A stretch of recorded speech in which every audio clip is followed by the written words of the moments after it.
All right. We need to talk about something that's honestly draining the fun out of being a Nintendo fan. Not the games, not the consoles. I'm talking about the discourse, the online chaos, the war zone that fires up every time someone shares an opinion about Nintendo. It's getting ridiculous, right? You say something positive, and boom, shill. You critique a game or price, suddenly you're a fake fan. There's no middle ground anymore. Just two sides, yelling louder and louder, trying to drown each other out. And if you're in between, forget it. You're invisible. When the Switch 2 dropped, that divide exploded. It should have been a celebration. Instead, we got rage, outrage, and never ending wave of hot takes, most of them louder than they are thoughtful. I miss when we could just talk about Nintendo, argue a little, sure, but still have fun. Now it feels like everything is a battlefield, and nobody's actually listening. And here's the part that really hurts: the joy of gaming is being replaced with tribalism. So here's the big question: is it still possible to love Nintendo out loud without being labeled, attacked, or dismissed? Let's unpack what's really going on and why this mess is hurting everyone involved.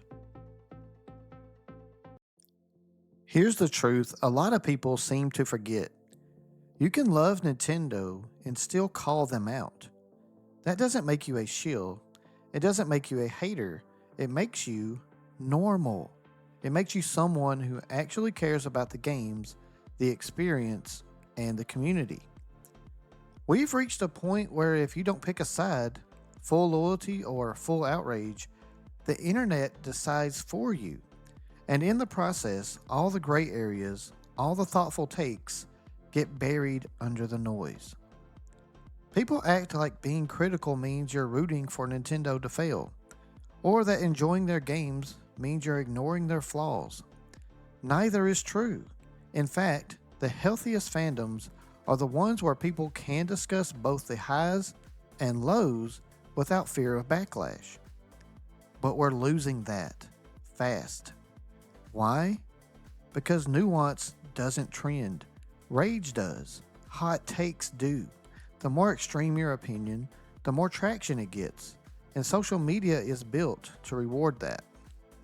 We should be able to say, this game is amazing, but this decision sucks, without it turning into a war. We should be able to hold two thoughts at once. But in today's climate, even that feels controversial. Let's talk pricing, because this is one of the biggest flashpoints and one of the most misunderstood. Every time Nintendo announces a price, whether it's a console, a controller, or a $50 Amiibo, the internet blows up. They're gouging us. Greedy Nintendo strikes again. It's a constant storm of outrage, and to be fair, some of it feels justified. $50 for a single Amiibo? That's a hard pill to swallow. But here's the thing: a lot of people aren't looking at the full picture. In the US, tariffs on imported goods from places like China and Japan are having a real impact on prices across the gaming industry. And while Microsoft and Sony raised prices on their consoles, Nintendo chose a slightly different path. While they did raise the prices of the Switch 1 consoles, Nintendo is holding the Switch 2 price at $449.99. To keep their newest console's price competitive, Nintendo has chosen to absorb those tariff costs into accessories as well. And that's where the backlash is coming from. The outrage over $50 Amiibos isn't just about greed, it's a result of the console staying the same price while the peripherals take the hit. And look at the Kirby Air Riders Amiibo. In the US, it's $49.99. In Europe and parts of Asia, the exact same figure is selling for around $39.99. That's not a coincidence. That's a direct reflection of how tariffs are impacting US consumers more than others. So yeah, it stings. But ignoring that cause and effect relationship turns economic reality into nothing more than clickbait outrage. Let me give you a real example, something that hit me personally. You guys know I absolutely love Donkey Kong Bonanza. It's hands down one of the most fun, polished, genuinely joyful Nintendo experiences I've had in years. I called it the Switch 2's first must play, and I stand by that. But then came the DLC announcement, DK Island plus Emerald Rush, $20. And honestly, it didn't sit right with me. The DLC adds a new challenge mode and a hub world. But here's the thing, the DK Island content feels like it should have been in the base game all along, especially as post-credits material. It's not terrible, but for $20, it felt a little thin and left me underwhelmed. Now, can I love the base game and be disappointed in the DLC? Absolutely. That's how normal people think. I'm not bashing the entire game. I'm just pointing out a part that didn't feel worth the extra money, and that's okay. This is what nuance looks like. It's not blind loyalty, it's not rage, it's honesty. And it's something the Nintendo community desperately needs more of, especially in moments like this when emotions are running high. Let's talk about content creators, because they are a huge part of this problem. Now, before anyone twists this, I'm not saying every Nintendo YouTuber is bad. Not even close. There are tons of amazing creators out there doing thoughtful, balanced analysis that actually helps the community grow. But then there are the others.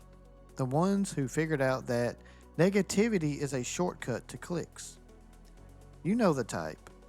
Thumbnails with red arrows, faces in shock, bold titles like Nintendo is doomed or worst direct ever. And it works. Those videos pull in millions of views.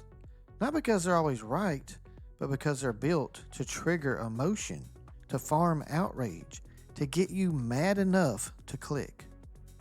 Take what happened after the last Nintendo Direct. One big channel, Nintendine, dropped a video acting like Nintendo was on the verge of collapse because their stock dipped a few points. That's not news. That's not analysis. That's fear-mongering disguised as content. Stock fluctuations happen all the time. It's literally how markets work. And the worst part? A lot of fans believe it. They see these headlines, don't look deeper, and walk away with a skewed view of what's actually happening. It turns misinformation into a feedback loop. Creators push it, fans echo it, and suddenly the whole community is misinformed and angry over stuff that was never even real. Here's the truth. When creators lean into rage just to get views, they're not helping. They're not informing. They're playing the algorithm at the expense of the audience, and the fandom suffers for it. We need more honesty, more context, more creators willing to slow down the outrage and spark real conversations. Here's the part that really stings. This endless outrage cycle, it's not just annoying, it's actually hurting the community. When everything becomes a firestorm, real conversations die.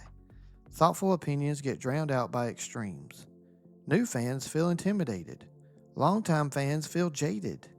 People stop sharing honest thoughts because they're tired of being attacked or labeled. That's not healthy. That's not fun. That's not what being in a fandom is supposed to feel like. We should be able to talk about what we love and what frustrates us, share memories, compare takes, debate stuff, celebrate wins and critique losses. But when everyone's on edge, afraid to say the wrong thing, all of that disappears. And let's be real. Nintendo's not watching your angry tweet or your rage-filled thumbnail and changing course. They're still going to do what makes sense for their business. So who really gets hurt by all this toxicity? We do. The fans. We lose the joy. We lose the connection. We lose the ability to grow the community in a way that's actually welcoming and constructive. And if we don't start recognizing that soon, we'll be left with a fandom that's more noise than heart. So here's where I'll leave it. We can't fix the algorithm. We can't stop people from making clickbait. But what we can do, starting right now, is choose how we engage. Choose how we talk to each other.